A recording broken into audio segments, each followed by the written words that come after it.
So, nandito ako ngayon sa CR kasi nagpapilamos ako ng aking muka. Kasi kanina, late na ako nagising and wala na talaga akong time para maghilamos. Hindi niya ako nakapag-toothbrush. Ginising lang ako ni husband. And then, mabilis lang kami nag-drive papunta dito. Late ako ng 5 minutes. Ayan. So, ayun. So, ito yung unang kong break. 15 minutes lang. Babalik na agad ako sa trabaho. Pero after this, meron pa kaming next break. Pero ano pa, 10:30 pagkatapos ng meeting. Kasi today is Wednesday. And today is salary day. So, ayun guys, sabalik na ako. So guys, nakauwi na ako ng bahay. Ang aga ko nakauwi. Kasi nga nagka-problema sa trabaho. And kaya, niresearch ko agad si husband. Sabi ko, pinauwi kami. So, sinundo niya ako. And ngayon, iniinit namin yung fried chicken kasi nagutom na siya. So, ito naman yung rice. Iinitin ko na siya sa microwave. And then, dumaan na pala kami sa Action. Tinugasan na yung cup niya. Bumili siya ng ano niya, ng coffee glass. Ano? Cup. Bumili ako ng mga napkin. Mas mura kasi sa Action.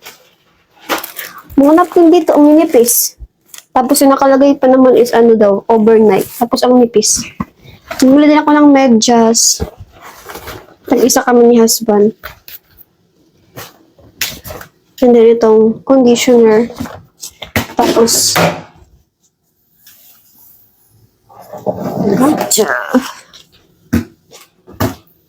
Tapos itong silicone na panglagay sa loob ng oven kapag magluluto ng fries or anything para hindi dumikit sa Kasi kapag dumikit siya, mahirap siya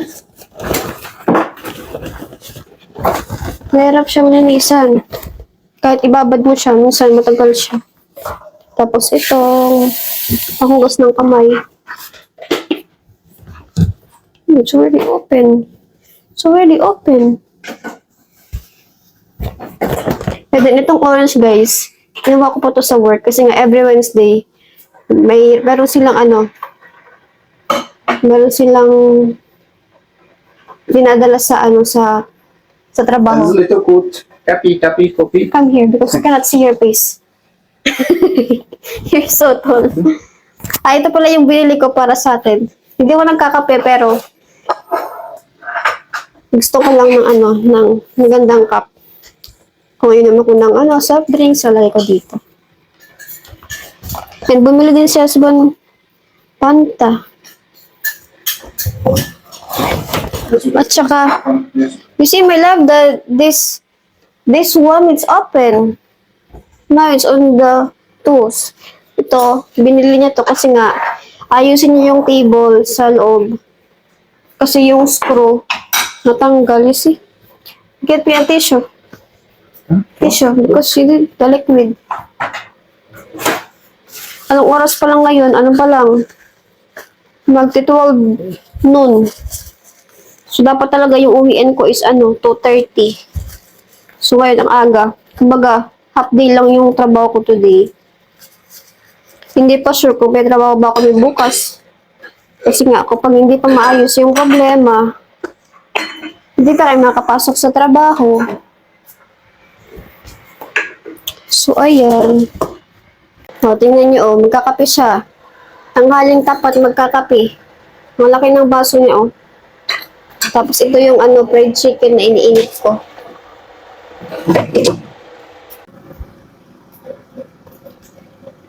Nung hindi pa namin to inuwing kettle, hindi siya nagkakape. Dati din, diba, nung sumasama ko sa kanya, tapos natigil yung pagsama ko kasi nga may trabaho na ako. Hindi na din siya nagtitimpla. Magtimplawan siya isang beses lang. Pero kapag kasama ko siya, nakakaapat na beses ko siyang tinitimpla ng kape.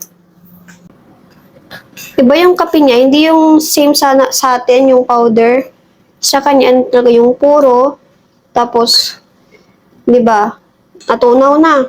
And then kapag tapos niya nang inumin tong kape, merong tirang Yung ano ko, para siyang powder. Yun yung ano, yun yung, paano ba i-explain?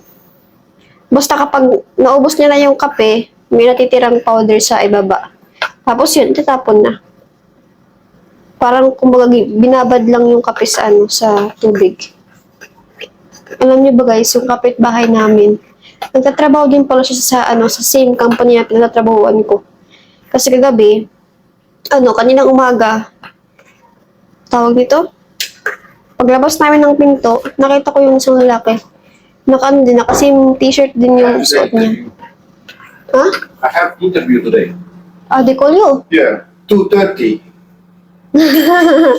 Exactly. So you're lucky. So I'm gonna come with you. You're home? I'm gonna stay inside the car. You see? Tingnan nyo naman guys, oh. Meron ako ditong lalagyan. So, ito yung lalagyan na binili kong ano, milk tea. So, hindi ko siya tatapon kasi nga, meron ako dibang bubble tea. So, kailangan ko lang yung lutuin and makagawa na ako ng drinks ko. Tapos, ito naman, kapag pet kong lagyan ng something or ng lemon juice, so, dito ko ilalagay. So, hindi ko siya... Ready? The chicken is almost. You're really, really hungry. Yes. It's your fault, baby. You did not. So, mainit na yung aking kanin. Mabuti na lang, hindi ko binaon yung kanin at saka yung fresh chicken kasi nga, kaninang umaga talaga na late ako. Of course, makaka-relate din kayo sa akin kasi nga, normally talaga kapag early shift yung trabaho ko, yung pasok ko, nagigising ako ng 5:20. 5:20 kapag ihatid ako ng husband sa work. Pero kapag magbabay lang ako, mga 4:50, nagigising na ako, bumabangon na ako kasi nga magpe-prepare pa ako, maghilamos ng mukha, magtututbrush, and magbibihis and everything. So, yun. Tapos, lalabas ako ng bahay ng mga 5:20. Dapat 5:20, mag-start na ako mag-drive ng bike. Pero kasi kapag binatid ako ni husband, so 5:20 yung gising, and alis kami ng mga 5:40 or 5:35. So, nakakarating ako ng work ng mga 5:50, ganon. So, meron pa akong titirang 10 minutes bago mag-start yung trabaho. Pero kasi kapag dapat pag 5:55, nandun na kami sa taas, tapos dapat nakalag-in na ako. So, ayan. And kanina, nag-alarm ako ng 5:20. Tapos, tumunog naman yung alarm, and then, pinatay ko na. And then, nakaidlip ako ng konti. Sabi ko, wait lang, mga ilang minutes lang. Tapos, ayun, nakatulog ako, guys. And then, ginising ako na sabi ni husband, my love, you need to get up. You need to go to work. It's time to get up. And then, when I checked the phone, it's already 5:49. So, ilang oras na lang, 5:49. So, sobrang late na ako kasi nga magdadrive pa kami ng 10 minutes. So, pagdating namin sa trabaho, nakarating kami ng mga 5:58. Tapos, aakit pa ako sa taas. Aabutin ng mga 3 to 4 minutes yung paglalakad. So, late na ako. So, yun yung first time ko ma-late. So, ayun, share ko lang sa inyo. Pero today, at least na-receive ko na yung salary ko. Itong si husband, kapag Wednesday, palagi na akong binibiro. Tomorrow is your payday. Kasi every Wednesday nga yung yung sahod.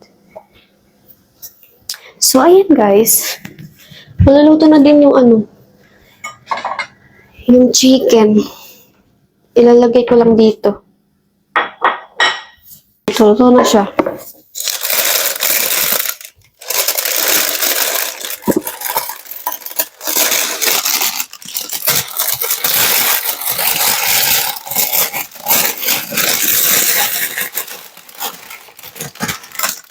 Actually guys, itong nakaraang araw, nagluto ako ng crispy pork belly. Hindi na ako nakapag-video kasi nga madilim na.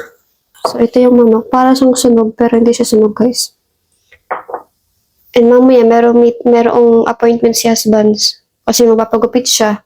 Mga 12:30 pupunta siya sa barber.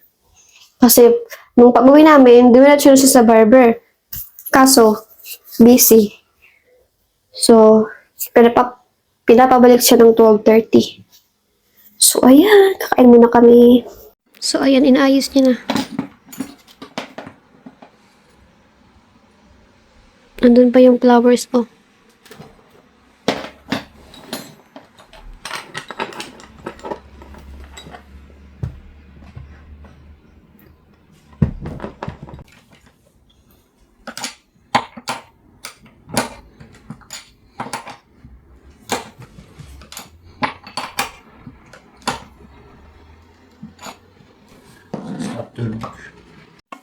So, ayan guys, tapos niya lang ayusin. So, hindi na siya nag-ano-ano, magalaw. So, ngayon guys, hinihintay ko lang si husband nung lumabas kasi nga sinamahan ko siya sa kanyang appointment. Kanina pa kami dito. Mabuti na nga lang, huminto na yung ulan. Mga ano na siguro siya sa loob, mga 20 minutes, hindi pa siya tapos. Mabuti na nga lang, nasamahan ko siya kasi nga nakauwi ako ng maaga. So, ayan. And after nito, hindi ko alam kung saan kami pupunta. Plano din niya kasing bumili ng bagong jacket for work and also shoes. Kasi yung sapatos niya sa trabaho is, maluwang siya. So, kapag naglalakad siya, maangat. So, hindi comfortable. So, ayan. Yan, alam niyo ba kanina, guys? May dinaanan kaming meron sa gitna ng kalsada sa highway, merong parang mini garden. Tapos, ang ganda ng mga flowers. So, ayan guys. Nakalabas na si husband. He will capture the moment that he will enter the car. He's here. Actually, kakatapos nila lang magpagupit.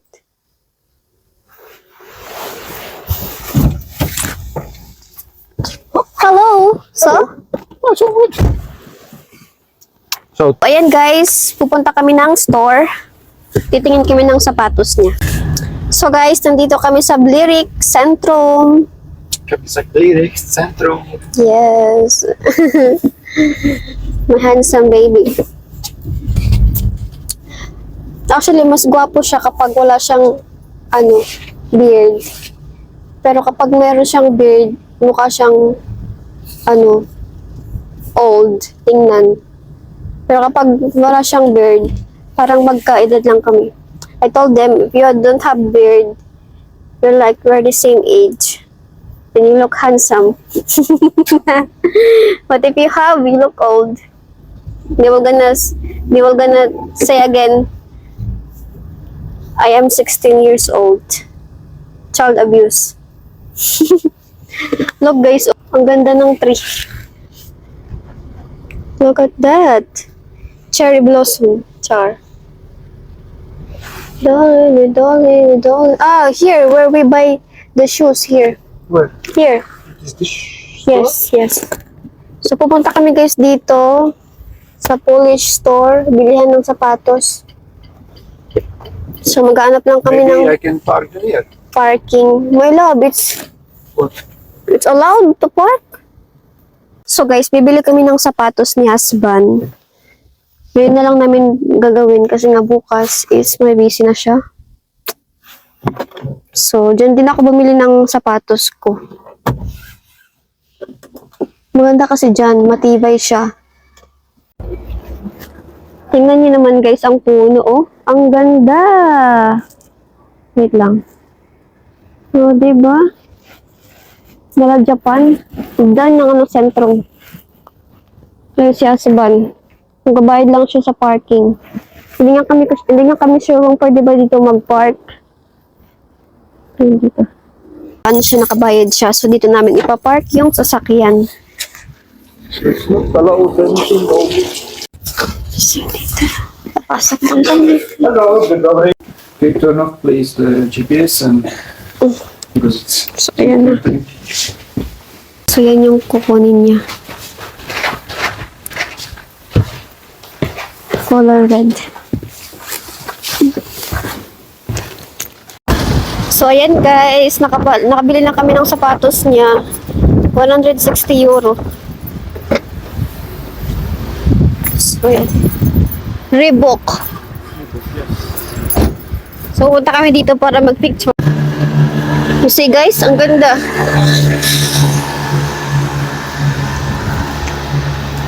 O, diba?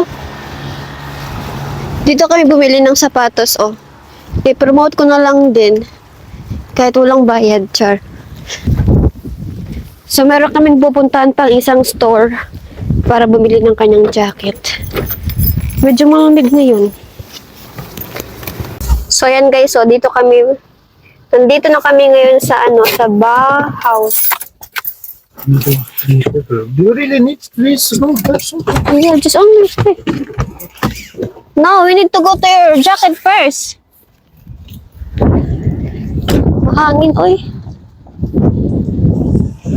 So, ayan siya. So, ayan guys, ito yung loob. Igmalabo, look, it's so many gloves. Yeah, exactly. It's much cheaper here. Kasi kahapon bumili kami ng gloves. Mahal. My model.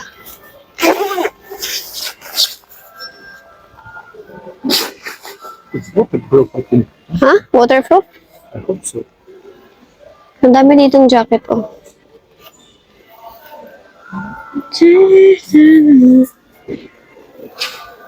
Rinig niyo ba guys yung ulan? Sobrang lakas. Dito guys, kapag umuulan, isang bagsak lang, sobrang lakas na ulan, and then mga ilang minuto, tigil na naman. Yun yung ulan dito. Hindi para sa Pinas na kapag umulan, tuloy-tuloy. Dito, mga ilang minuto lang, stop na. Pero kapag umulan, grabe yung bagsak ng tubig. Kaya kahit lang, ilang minuto lang yung pag-ulan, basa na talaga yung yung kalsada. Sinukat niya din to para daw sa work din, pang loob. I need this, and then What size is that? L. L? So you're not extra large. Yeah. Pumayat na siya. There, it's nice. Inside pocket. Okay. It's fun, huh?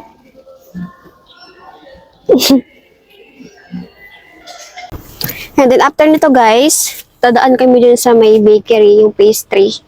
May nakita kong iba't ibang klase ng mga cakes. So, pupuntahan namin. So, ayan, nakabili na kami ng jacket niya. And, yeah, jacket at saka sapatos. Kasi yung pants niya is okay pa naman. So, yun lang yung binili niya. So, dito lang yung pastry. Bakery. So, dito ako guys papasok. Sa bakery nila. Ito guys yung binili ko. You wanna try? Yeah, I'm gonna get you.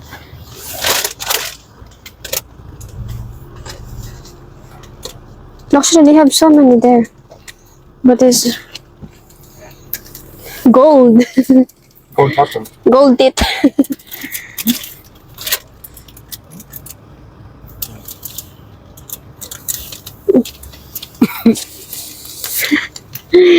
Pulbos.